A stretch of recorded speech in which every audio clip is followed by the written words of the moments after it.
Part 5. Hana opened a private channel to her crew, Minho, Sora, and the 3 others who had bonded with Guardian 7.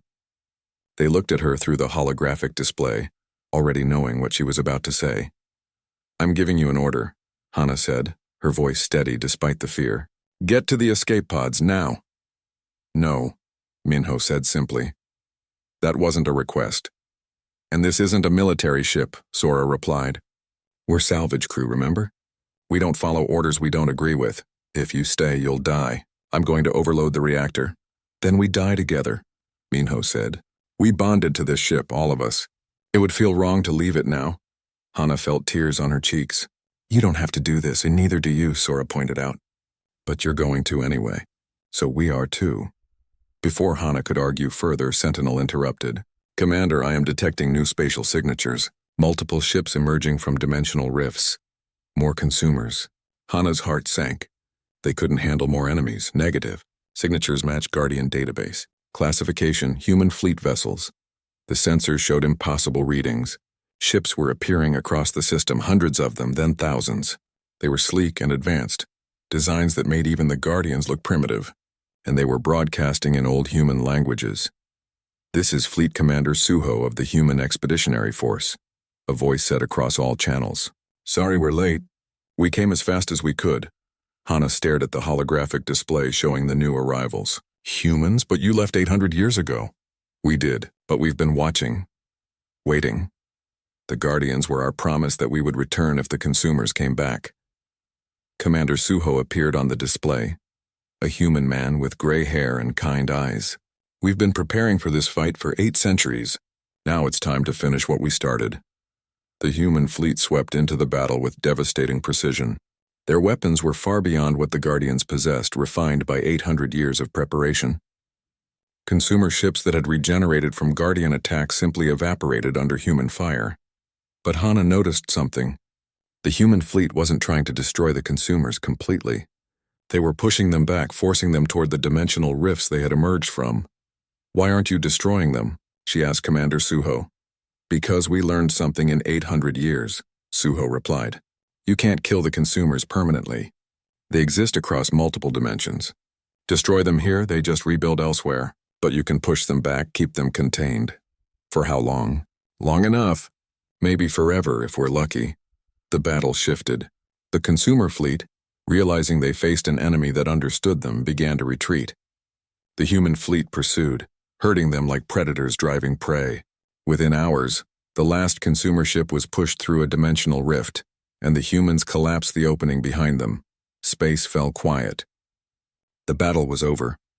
Hana sat in her command chair, exhausted and overwhelmed. Around her, the surviving Guardians held position. 3 ships remained: Guardian 1, Guardian 5, and Guardian 7. The others had sacrificed themselves buying time. "All Guardian commanders, this is Fleet Commander Suho. On behalf of humanity, thank you. You honored our legacy better than we could have hoped." "We barely survived," Yuna replied from Guardian 1. "If you hadn't arrived when you did, but we did arrive. Because you activated the Guardians. Because you proved the younger races could unite against a common threat. That's what we needed to see."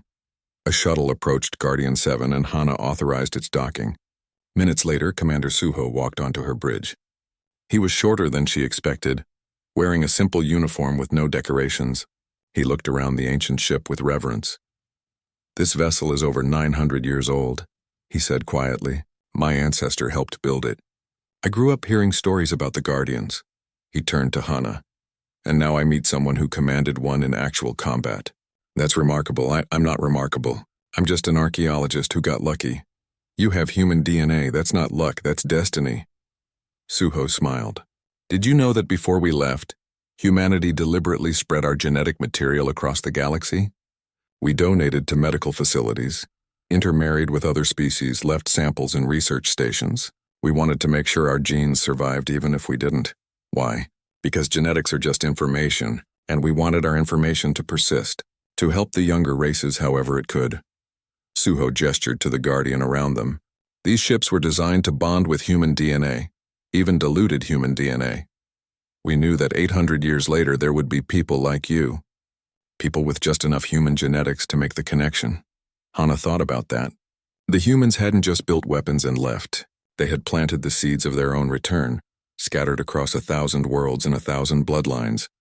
What happens now? She asked. Now we rebuild. The consumers will try again eventually. They always do. But next time we'll be ready. Humans and the younger races together. Will you stay? In the galaxy? Suho shook his head. Not most of us. The consumers are a multi-dimensional threat. We need to fight them in dark space, in the dimensions between galaxies, but some of us will stay. Advisors, teachers, friends? He paused. And we'd like the Guardian commanders to help us. Help how? The Guardians are powerful, but they're old. We have newer ships, better technology. But the Guardians have something our ships don't. A connection to both human and non-human crews. They're symbols of cooperation. Suho looked at her seriously. We want to refit the surviving Guardians, upgrade them with modern technology. And we want their commanders to lead a new defense fleet. Half human, half younger races. Hana looked at Minho and Sora. They nodded. I'm an archaeologist, Hana said again. You were an archaeologist. Now you're something else. Something new. Over the following months, the galaxy changed. The human fleet shared technology, helping rebuild worlds damaged by the consumer attack. The surviving Guardians were refitted with advanced systems, making them even more formidable. Hana watched as Guardian 7 was upgraded. The ancient black hull remained, but now it was enhanced with human technology from 8 centuries of advancement. The ship was stronger, faster, more powerful than ever. Neural link will be different now, Sentinel told her during the first test flight. More efficient, less painful. I've gotten used to the pain, Hana admitted. Nevertheless, the improvements are significant. She was right. The upgraded neural link felt natural, comfortable. Hana could feel the ship's new systems, the enhanced weapons, the improved shields. Guardian 7 was no longer just an ancient relic. It was a bridge between past and future. Yuna became the overall commander of the Guardian Defense Force, a mixed fleet of human ships and upgraded Guardians. Hana served as her second commanding Guardian 7 and a squadron of human vessels. The crew changed too. Minho took training as a tactical officer, learning from human military advisors. Sora became an engineering specialist, studying the integration of human and Guardian technology. They were no longer salvage workers. They were defenders. One day, Hana stood on the observation deck of Guardian 7 looking at the stars. Captain Day 1, her old captain from the Fortune's Edge, joined her. He had refused to leave when she became a military commander, instead becoming the Guardian's logistics officer. Do you regret it? He asked. Finding this ship? Everything that followed? Hana thought about Guardian 4's sacrifice, about the commanders who had died, about the billions of lives saved. She thought about the human fleet emerging from 8 centuries of exile, about the legacy she now carried. No, she said finally. We found something important, something worth protecting. Ancient junk, Day 1 said with a smile, remembering their first assessment of the Guardian. Ancient junk that changed everything. In orbit around them, the other Guardians held position. Guardian 1 with Yuna in command. Guardian 5 with Nari. 3 ancient ships that had been dismissed as relics, now symbols of hope. And beyond them, the human fleet prepared for their return to dark space, to continue the endless battle against the consumers. But they wouldn't fight alone anymore. The younger races had proven themselves. They had earned humanity's respect. Sentinel's voice spoke in Hana's mind through the neural link. Commander, we are receiving a transmission from the human exploration fleet. They have located Guardian 12 in a distant nebula. Activation successful. Commander Jiwan has bonded successfully. Jiwan, the coalition commander who had tried to claim the Guardian all those months ago. Hana smiled. Even he had joined the defense. That makes 4 active Guardians, she said. Affirmative. Guardian Units 1, 5, 7, and 12 operational. 8 Guardian units remain in standby mode across the galaxy. Sufficient force to defend against consumer incursions while the main human fleet operates in dark space. Good. Let's make sure we're ready for whatever comes next. Through the view screen, Hana saw a human battleship preparing to jump to dark space. On its hull was painted a symbol, a Guardian shield crossed with a human star. Old and new, working together. 800 years ago, humanity had left the galaxy to protect it. They had left behind weapons, knowledge, and the seeds of their own genetics. They had believed that someday, the younger races would need that legacy. Part 4. The space between stars turned into hell. Green fire met white energy as the Guardians engaged the consumer fleet. Hana gripped her command chair, feeling every impact through the neural link. The ship shuddered as enemy weapons struck the shields. Shields at 72%, Sentinel reported. Enemy fleet composition, 2,300 vessels. Correction, 2,500. They are replicating. They're what? Hana watched in horror as some of the organic ships split apart, creating new vessels. The enemy wasn't just numerous, they were multiplying. All Guardians focus fire on the replicating ships. Commander Yuna's voice cut through the chaos. Stop them from multiplying before we're overwhelmed. Guardian 7 pivoted, its weapons locking onto a massive ship that was butting smaller vessels from its sides. Hana felt the ship's targeting system merge with her thoughts. She didn't give orders anymore. She simply thought them, and the ship responded. White beams lanced out, cutting through the replicating ship. It exploded in a burst of green fluid that crystallized in the vacuum of space, but 3 more replicators were already active. Guardian 4 is taking heavy damage, Sentinel announced. Hana could see it through the sensor network. Guardian 4, commanded by a farmer named Dejun, was surrounded by enemy ships. Its shields were failing, hull breaches spreading across its surface. Dejun, get out of there, Yuna ordered. Negative. Dejun's voice was calm despite the alarms blaring in the background. I'm counting 60 replicators in this sector. If I withdraw, they'll overrun the civilian evacuation routes. You can't fight 60 ships alone. Not planning to fight. Planning to win. Before anyone could respond, Guardian 4's power signature spiked. Hana realized what Dejun was doing a second before it happened. He's overloading his reactor, she whispered. The explosion was like a new sun being born. Guardian 4 detonated with the force of a small star, taking every enemy ship within 1,000 kilometers with it. The shockwave rocked the other Guardians, but when it cleared, an entire sector of space was empty of consumer vessels. Guardian 4 has been destroyed, Sentinel said unnecessarily. Commander Dejun has been killed. The communication channel was silent for a moment. Then Yuna's voice returned, harder than before. Don't let it be for nothing. All ships protect the evacuation routes. That's our mission. The battle intensified. The Guardians fought with precision and fury, using tactics that hadn't been seen in 800 years. They used gravity wells to crush enemy ships together, fired weapons that bent space itself, deployed drones that thought and adapted faster than any modern AI. But the consumers were learning. With every Guardian tactic they adapted. Ships that had been vulnerable to energy weapons developed energy-absorbing hulls. Vessels learned to dodge the gravity weapons to intercept the drones. They're evolving, Sora said from her engineering station. Every time we destroy one, the others learn from its death.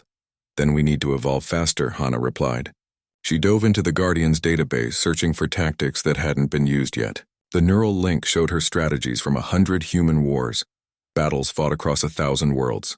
She found something, an old tactic from Earth's ancient naval warfare, used when outnumbered and outgunned. Guardian 3, Guardian 6, Hana called. Form up on me. We're going to try something. The 3 ships moved into a tight formation, their shields overlapping. They accelerated toward the thickest part of the enemy fleet, weapons firing continuously. Hana, what are you doing? Yuna demanded, breaking their formation. These ships are networked together, sharing information. If we can disrupt the network, they'll lose their coordination. The Guardians plunged into the enemy fleet like a spear. Enemy ships swarmed them, blocking their path, but the combined shields held. Hana felt the pressure building, the shields weakening with every hit.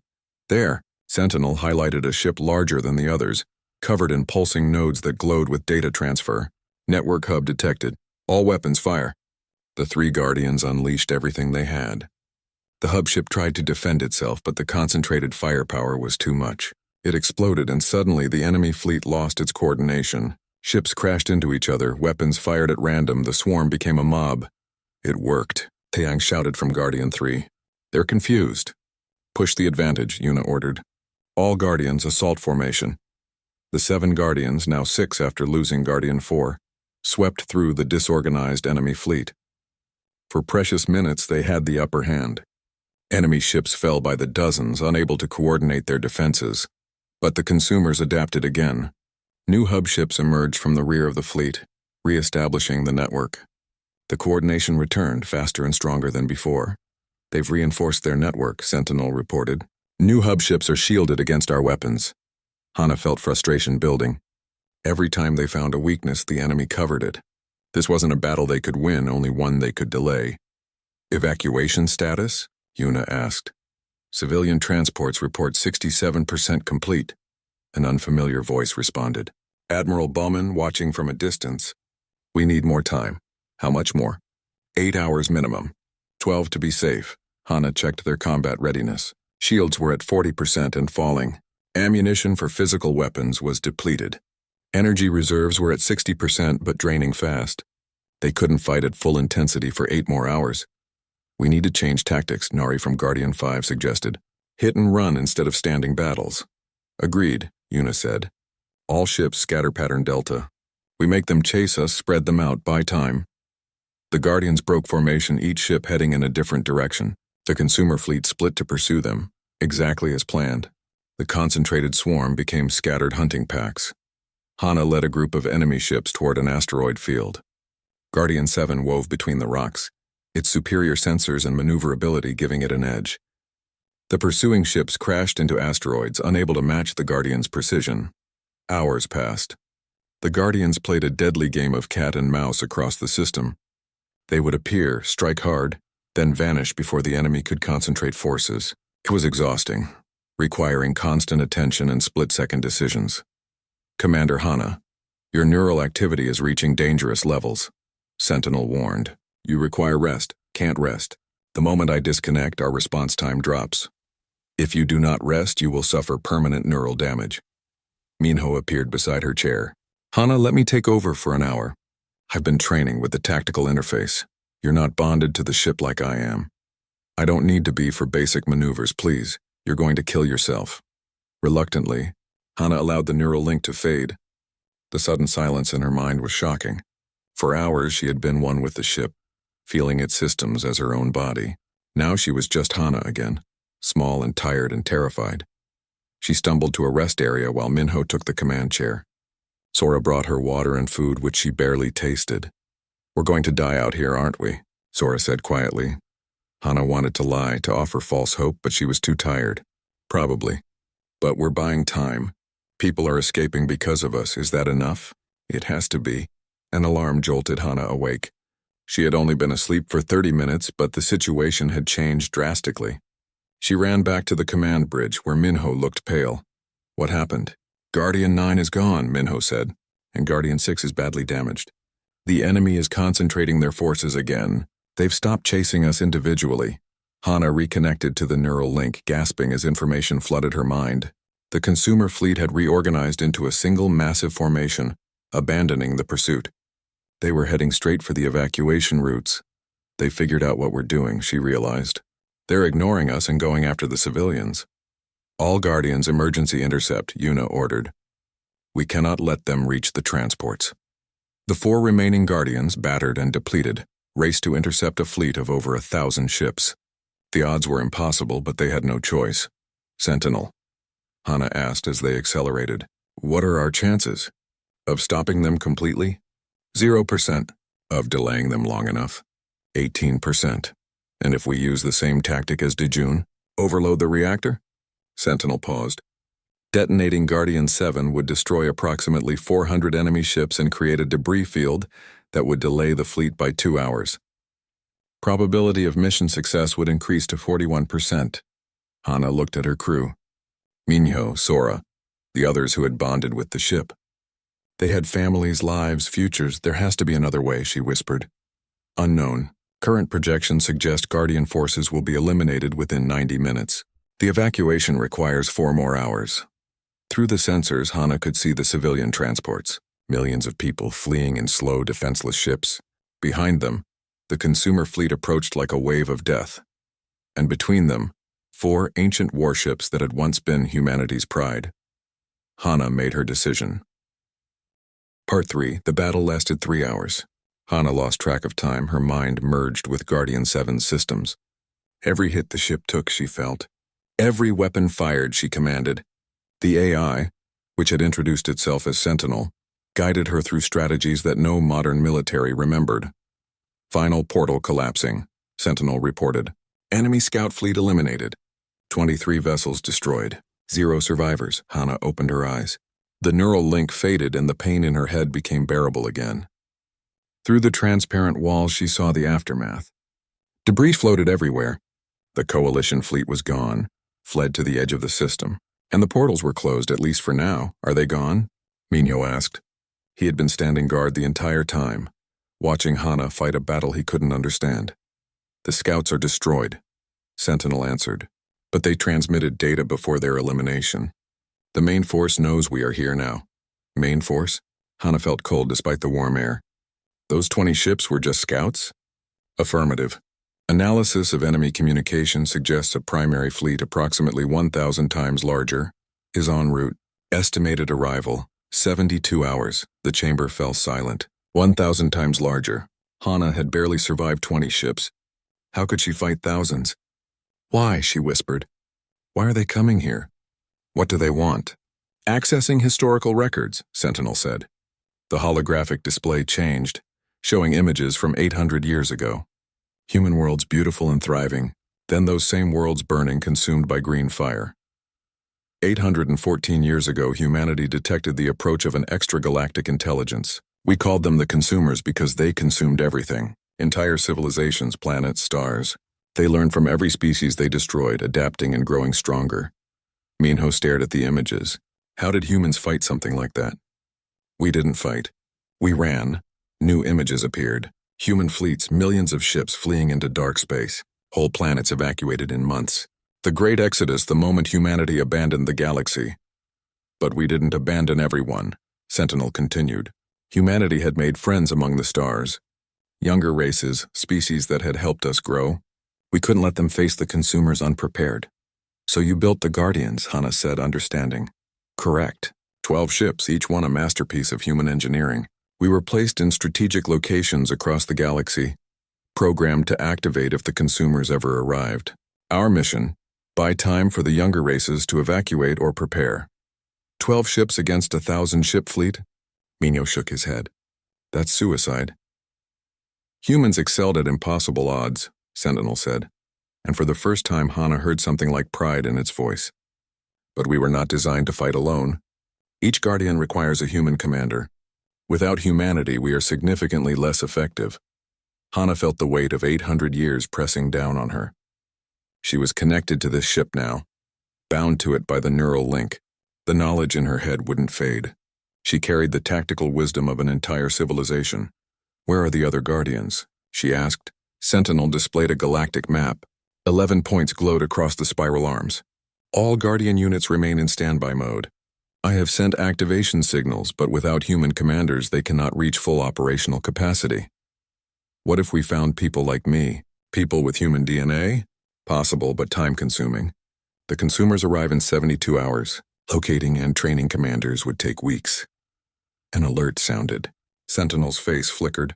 Incoming transmission from Coalition Command. Admiral Bowman wishes to speak. A new hologram appeared, a tall figure in military dress. Admiral Bowman looked tired, his face lined with worry. Guardian vessel, this is Admiral Bowman of the Galactic Coalition Defense Fleet. We witnessed your battle. We need to talk.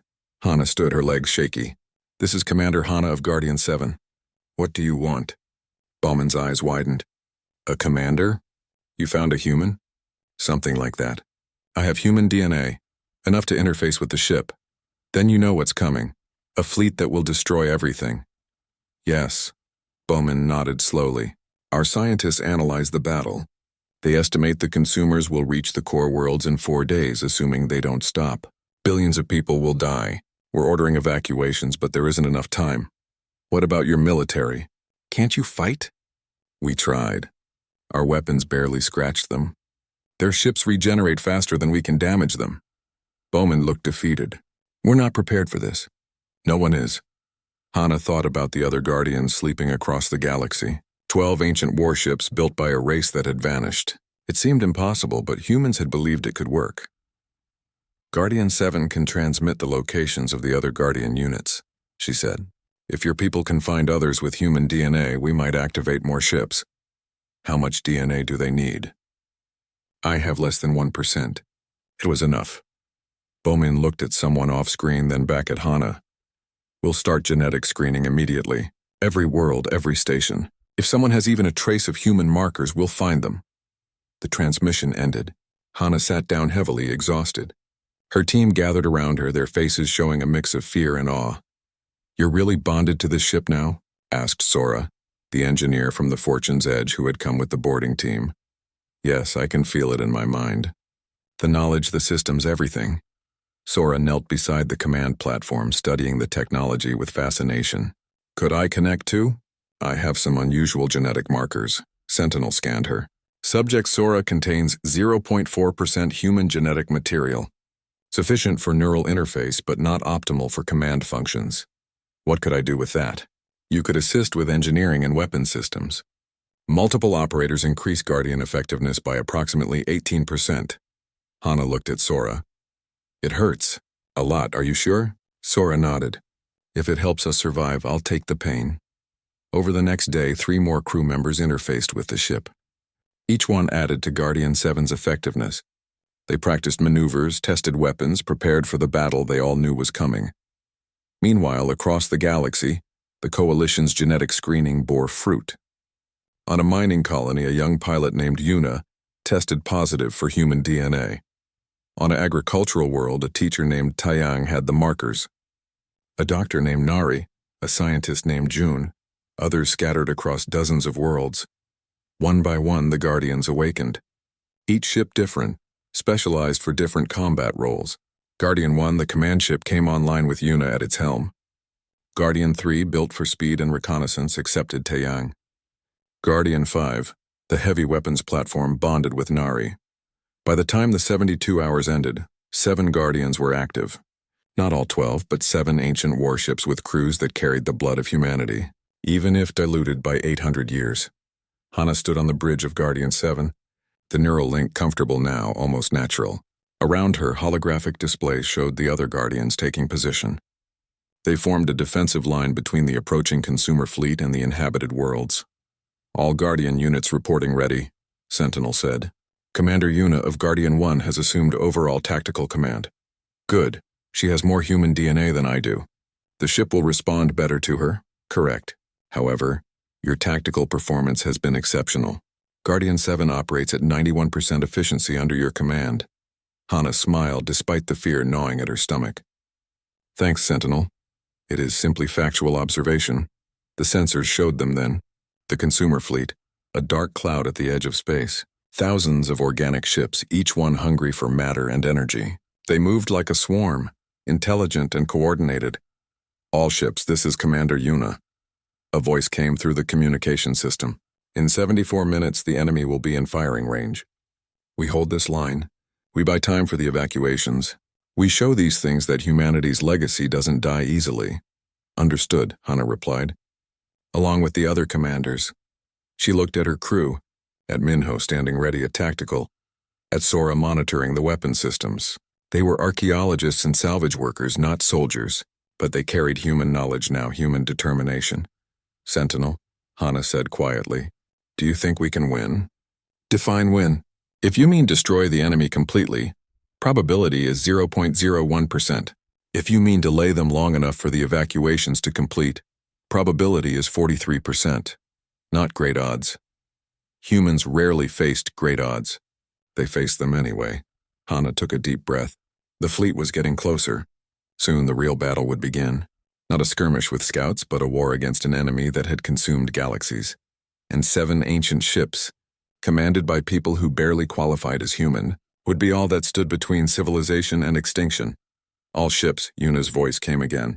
"Enemy entering range in 10 seconds. May whatever gods we pray to watch over us." The consumer fleet opened fire, and the galaxy learned what human warships could do when properly motivated. Dismissed as ancient junk, until the human warship awakened and changed. Everything Part 1, the salvage ship. Fortune's Edge drifted through the void sector, a place where most crews refused to go. Captain Daewon stood on the bridge, his eyes fixed on the scanner display. For 3 weeks they had found nothing but space dust and broken asteroids. The crew was getting restless and fuel was running low. "Captain, I'm picking up something," said the scanner operator. A young woman named Hana, She was the ship's archaeologist, though most of the crew thought her job was useless. It's big. Really big. Day one moved to her station. On the screen, a massive shape appeared in the darkness. It was a ship, larger than anything he had ever seen. The hull was black as midnight, smooth and perfect despite floating in space for who knew how long. Run a full scan, Day one ordered. I want to know what we're dealing with. The crew gathered around as the scanners worked. The ship showed no energy signature, no heat, no signs of life. It was completely dead, a ghost floating in the void, but its size was impressive. It could hold 1,000 smaller vessels inside it. The design is old, Hannah said, her voice excited. Very old. I think it might be human. Several crew members laughed. Everyone knew about humans. They were a small race that had disappeared from the galaxy over 800 years ago. Most people considered them weak, nothing special. They had left behind a few ruins and some old stories, nothing more. Humans didn't build ships like this, said Minho, the security chief. They barely made it past their own solar system before they vanished. Hannah shook her head. The records might be wrong. Look at these hull patterns. They match human geometric principles from the old databases. Before they could argue further, the communication system beeped. A stern face appeared on the screen. Commander G1 of the Galactic Coalition looked at them with cold eyes. Salvage vessel Fortune's Edge, you are ordered to maintain distance from the derelict. The Coalition is claiming jurisdiction over this find. Day one felt his jaw tighten. The Coalition always showed up when something valuable was discovered. They would take the ship, study it for years, and his crew would get nothing. We found it first, Day one said. Salvage rights are ours. The void sector is Coalition territory, G1 replied. You have 1 hour to clear the area. The screen went dark. Day one looked at his crew. They had risked everything to come here. Fuel wasn't cheap and they had families to feed. He made a decision that would change everything. Suit up, he said quietly. We're going in. Captain, that's against regulations, Minho protested. We'll be quick. Grab anything valuable and get out before the Coalition arrives. They're at least 3 hours away. Hannah, Minho, and 4 other crew members prepared for the boarding. They crossed the dark space between ships in small pods, magnetic clamps pulling them toward the massive black hull. Up close, the ship was even more impressive. There were no seams, no welds, as if the entire vessel had been carved from a single piece of material. Looking for an entrance, Minho said through the radio. They found a hexagonal outline on the hull. Hannah placed her hand on it, and to everyone's surprise, the section slid open. A corridor stretched before them, dark but perfectly preserved. That's impossible, Minho whispered. After 800 years, the door mechanisms should be frozen. They entered carefully, their helmet lights cutting through the darkness. The corridors were wide and tall, built for beings larger than most modern species. Strange symbols covered the walls, angular and precise. It's definitely human writing, Hannah said, running her gloved hand over the symbols. Ancient human script mixed with mathematical formulae. They moved deeper into the ship. Everything was clean, untouched by time. No dust, no corrosion, nothing. It was as if the crew had left yesterday. The team found quarters, storage rooms, and what looked like medical facilities. But no bodies, no personal belongings, nothing to indicate what happened to the crew. Finally, they reached a massive chamber at the ship's center. It was circular with a raised platform in the middle. Above the platform, holographic projectors hung dormant. On the floor, carved in letters 3 feet high, was a single word in multiple languages. Guardian, Hannah read aloud. Guardian of what? Asked one of the crew members. Before anyone could answer, the chamber trembled. A low hum filled the air, growing louder. The team looked at each other in alarm.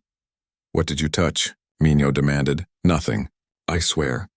Hannah backed away from the platform. The hum became a vibration that shook through their boots. One by one, lights began to activate along the walls. Blue and white, they spread through the chamber like awakening nerves. The holographic projectors above the platform flickered to life. We need to leave, Minho said. Now! They ran back through the corridors, but the ship was waking up faster than they could move. Doors that had been open began to close. Panels in the walls lit up with flowing text and diagrams. The hum was everywhere now, a deep sound that felt alive. The exit, someone shouted. They reached the hexagonal door they had entered through, but it was sealed.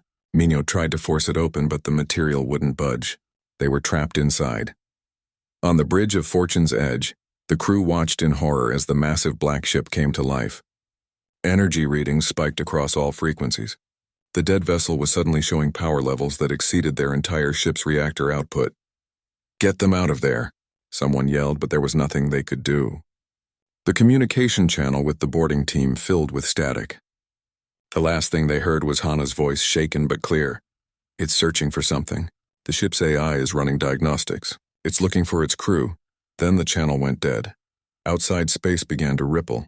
The Galactic Coalition fleet arrived early, their sensors screaming warnings. Commander Jiwan stared at the readings in disbelief. "What is that thing?" someone asked. "I don't know," Jiwan replied, "but it's waking up." Inside the Guardian ship in the central chamber, the holographic display finally stabilized. A figure appeared above the platform, translucent and blue. It wore what looked like a military uniform from a civilization long dead. Its face was stern, ancient, and utterly human. The figure's eyes opened. It looked directly at Hana and her team. "Threat detected," it said in a voice that echoed through the ship. "Initiating Guardian protocol. Searching for authorized personnel. Searching for humanity." The ship's systems roared to full power, and in the darkness of space something ancient and terrible had finally awakened. Part 2.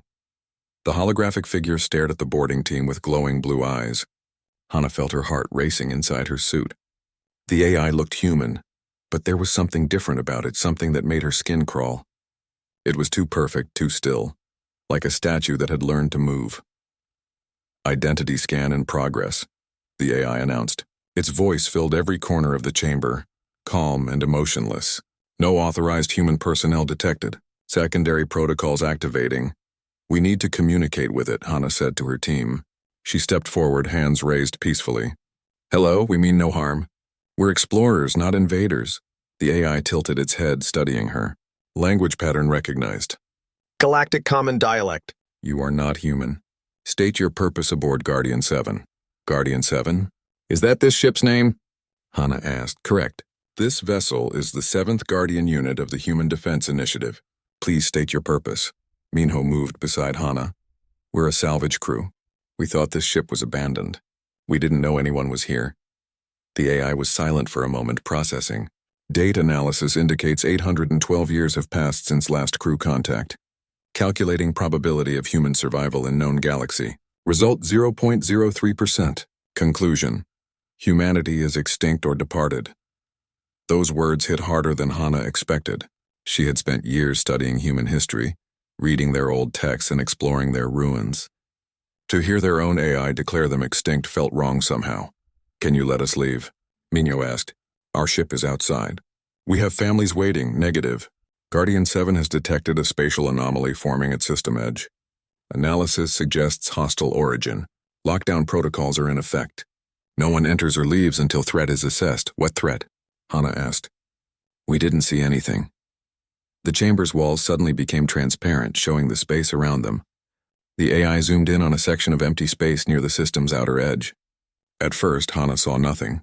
Then she noticed it, a slight distortion like heat waves in the air. "Unknown energy signature detected 47 minutes ago," the AI explained. "Pattern matches predictions from human defense archives. Enemy contact imminent." "Enemy? What enemy?" Minho's hand moved toward his weapon. "Insufficient data to provide classification. Human records refer to the threat as the consumers. No visual records exist. Only tactical data and survival protocols." Outside the Guardian ship, chaos was spreading. Commander Jiwan's coalition fleet had surrounded the massive vessel, their weapons charged but useless. The ship's energy shields could withstand anything they threw at it. "Try hailing them again," Jiwan ordered. The communication officer shook her head. Still no response from inside the ship. "Wait, we're getting something." A new signal appeared on their screens. It wasn't from the boarding team, it was from the Guardian ship itself. A message in ancient human code, translated automatically by their systems. "Warning. Hostile spatial anomaly detected. All vessels are advised to evacuate the system immediately. Guardian 7 is assuming defensive posture." "Defensive against what?" Jiwan muttered. Her answer came quickly. The distortion at the system's edge suddenly expanded. Space itself seemed to tear open, and through the gap came something that made every sensor on every ship scream in alarm. They were vessels, but not like any ship Jiwan had seen. They were organic, pulsing with sickly green light. Their hulls looked grown rather than built, covered in ridges and what looked like breathing vents. There were dozens of them, each one the size of a cruiser. All ships, battle stations, G1 ordered. Prepare to engage. Inside Guardian 7, the AI's calm face showed the first sign of emotion. Its eyes narrowed. Enemy confirmed. Classification, Consumer Scout Fleet, threat level, extreme. The ship shuddered as massive systems came online. The boarding team was thrown to the floor as artificial gravity fluctuated. Through the transparent walls, they watched weapons platforms emerge from the Guardian's hull. Cannons the size of buildings rotated into position. You're going to fight them? Hana asked. Affirmative. Guardian units were designed for this purpose.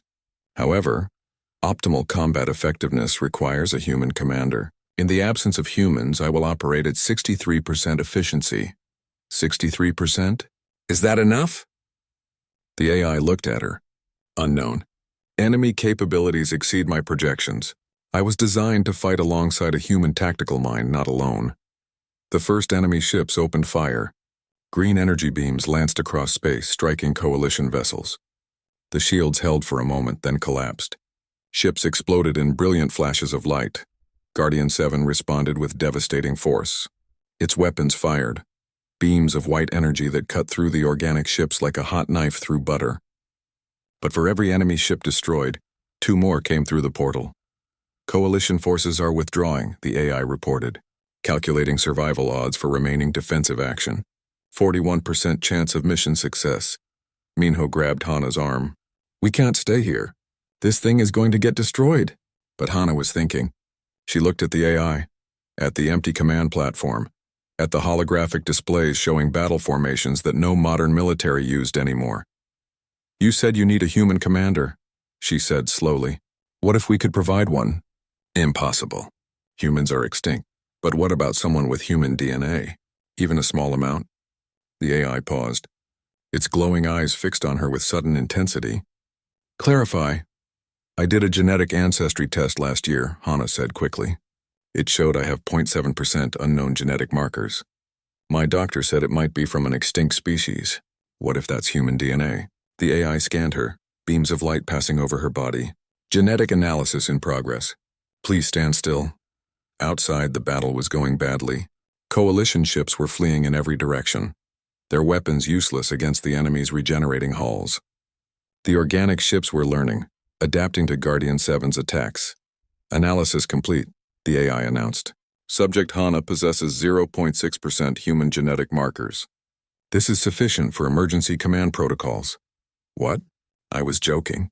I don't know how to command a warship. The Guardian systems will assist. You provide strategic thinking and authorization. I provide tactical implementation. Together we form a complete command structure. Another explosion rocked the ship.